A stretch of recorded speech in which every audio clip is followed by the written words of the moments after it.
Faco here to give you a basic rundown on how to minimize your chances of taint and instability in Thaumcraft for TPPI.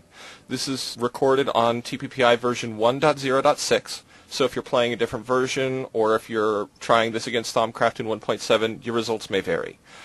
The Crucible requires that you throw in aspects and then throw in a catalyst item in order to craft anything.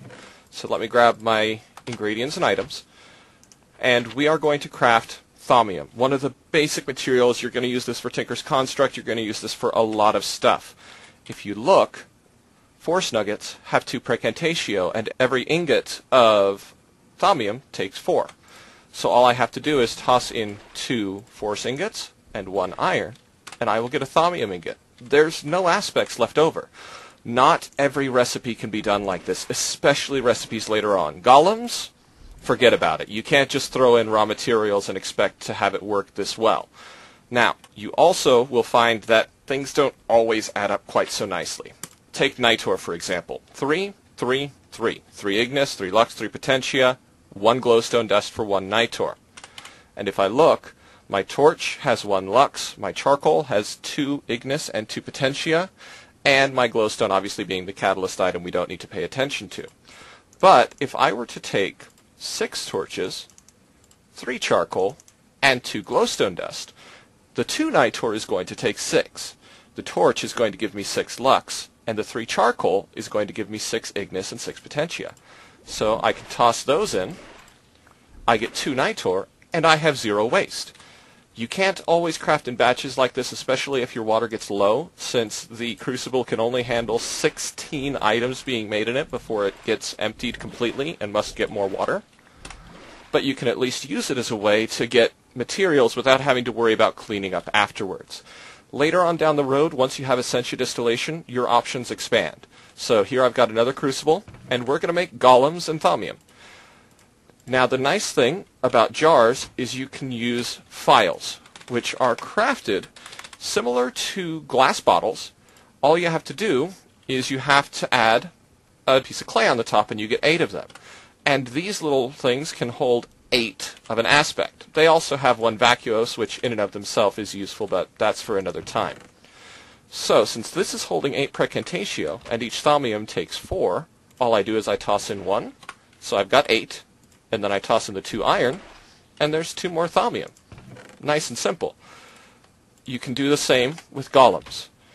If you're building a basic Golem, you'll get 2 out of this, otherwise it's 1 for 1. Toss in Spiritus, Motus, Humanus, and your Catalyst. No waste. The only downside is you're going to have to process this beforehand. Now, let's say you're making something extreme.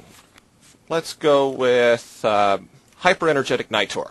That's always a pain to make because it takes so many aspects that unless you have a nearly empty Crucible, it's almost guaranteed to overflow a couple times before you get it done. So right here, I have the automated Alchemy setup. If you want to take a look at it in your Thaumonomicon, you're going to need to go to Alchemy, get to Essentia Distillation, and keep going until you reach Automated Alchemy. This guy will take aspects from jars and use them to craft with no chance of waste, taint, or byproducts. All I have to do is I have to provide him with the aspects. That way he can reach them from the respective tubes. I put in the catalyst item, and I click. Then he is going to pull out the aspects, and he's going to craft it. Nice and simple, nothing fancy, does the job. Okay, so here I've got a sample Thaumcraft setup. I don't know about you guys, but on my server it's common to keep 1 room for 1 mod. So I've got the little golem friend taking care of the jars for me. I've got a filing cabinet to store my excess files. I've got fuel. I've got a chest to pump it in. I've got pretty much everything I need in here, including the infusion altar. It's got some candles. I did my best job to balance it, but it's still having issues. And the reason why is these crystals here. This research table with the crystals is too close and is adversely affecting the infusion altar, since there's no counterpoint on the other side. If you take a look, everything inside this red stained glass is looked at by the infusion altar to determine whether or not it is stable. In order for something to count for stability, you have to have one on one side and one on the other, on the same Y level as the previous one. It looks 3 blocks down from the pedestal, and then 12 blocks up and out. That's why I've got these handy little Aurora block rulers. That way you guys can get a visual of just how big of an area this is. This is 25 by 25 by 19.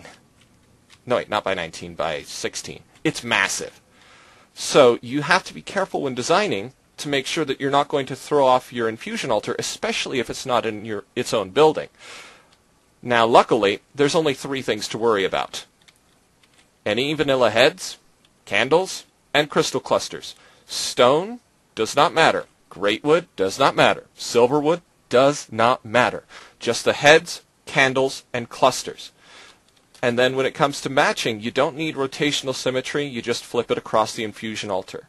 So this head is counterbalanced by this guy. This white candle is counterbalanced by this one. Orange candle by this guy.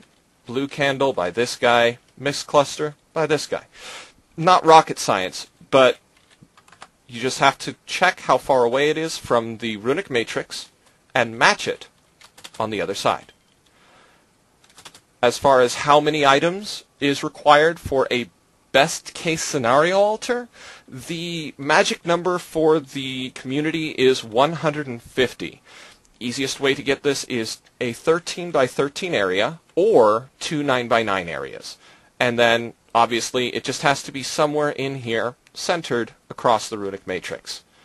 Aside from that, you've got all the tools you need now in order to make sure that you're going to minimize your instability and your taint, so you don't have to clean up after yourself. This has been Fako. Good luck.